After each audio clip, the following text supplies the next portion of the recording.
ನಮಸ್ಕಾರ, welcome back to my channel.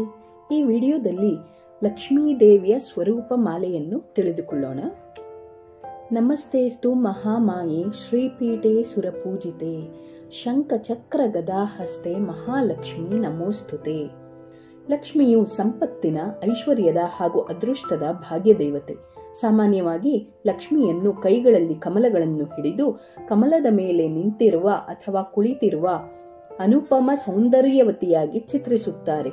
ಸಮುದ್ರ ಮಂಥನದಲ್ಲಿ ಶಿವನು ಹಾಲಾಹಲದ ವಿಷವನ್ನು ಕುಡಿದ ನಂತರ ಕಲ್ಪವೃಕ್ಷ, ಕಾಮಧೇನು ಮುಂತಾದ ದಿವ್ಯ ವಸ್ತುಗಳು ಹೊರಬಂದವು.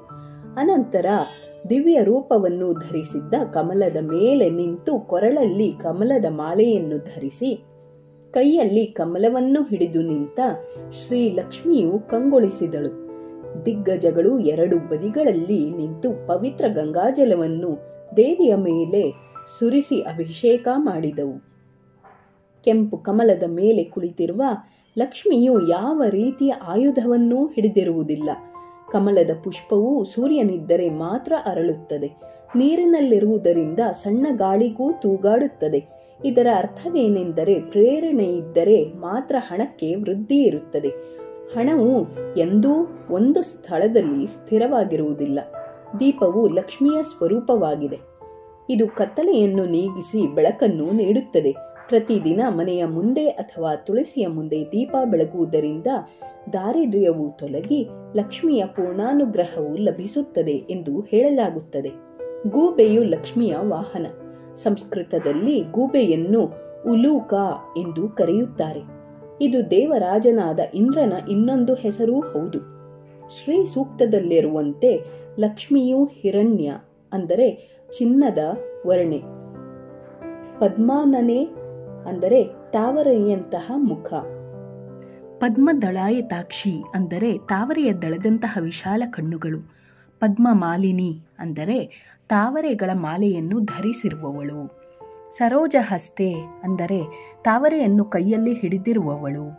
ಲಕ್ಷ್ಮಿಯ ಮೈಬಣ್ಣವನ್ನು ಕಪ್ಪು, ಗುಲಾಬಿ, ಬಂಗಾರ ಹಾಗೂ ಬಿಳಿಯ ವರ್ಣಗಳಲ್ಲೂ ಕಾಣಬಹುದು.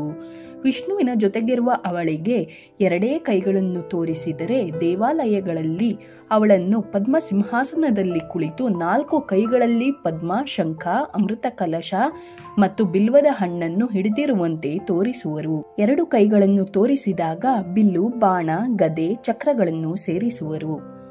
ಶುಕ್ರವಾರಗಳು, ಅದರಲ್ಲಿಯೂ ಆಷಾಢ ಮಾಸದಲ್ಲಿ ಲಕ್ಷ್ಮೀ ಪೂಜೆಗೆ ಶ್ರೇಷ್ಠ.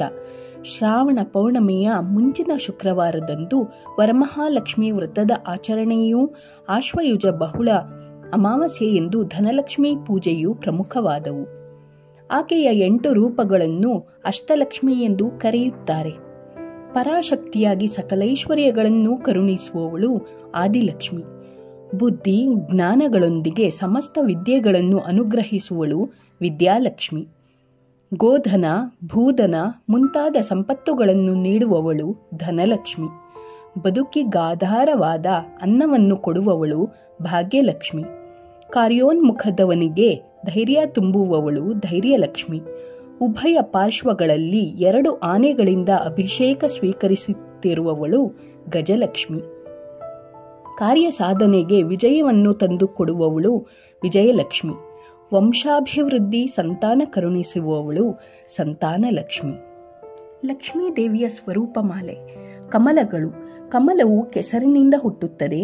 ಹಣವೂ ಸಹ ಶ್ರಮದ ಬೆವರಿನಿಂದ, ಕಾಯಕದಿಂದ ಹುಟ್ಟುತ್ತದೆ. 4 ಕೈಗಳು. ಧರ್ಮ, ಅರ್ಥ, ಕಾಮ ಮತ್ತು ಮೋಕ್ಷಗಳನ್ನು ಕರುಣಿಸುವ ಶಕ್ತಿಯನ್ನು ಸೂಚಿಸುತ್ತವೆ. ಕಮಲ. ದೊಡ್ಡ ಕಮಲವು ದೈವಿಕ ಸತ್ಯದ ಆಸನ. ಉಲೂಕ. ದೇವತೆಗಳ ರಾಜ ಇಂದ್ರನ ಮತ್ತೊಂದು ಹೆಸರು ಉಲೂಕ. ಸಕಲ ಶಕ್ತಿ ಸಂಪತ್ತುಗಳನ್ನು ಹೊಂದಿದ ಇಂದ್ರನೇ ತಕ್ಕ ವಾಹನ ಎಂಬ ಸಂಕೇತ ಹಾಗೂ ಆಧ್ಯಾತ್ಮಿಕ ಸುಖಕ್ಕೆ ಹೋಲಿಸಿದರೆ ಇಂದ್ರನ ಶಕ್ತಿ ಸಂಪತ್ತುಗಳು ಅಮೋಹಕ ಗೂಬೆಯಂತೆಯೇ ಎಂಬುದು. ಆನೆಗಳು.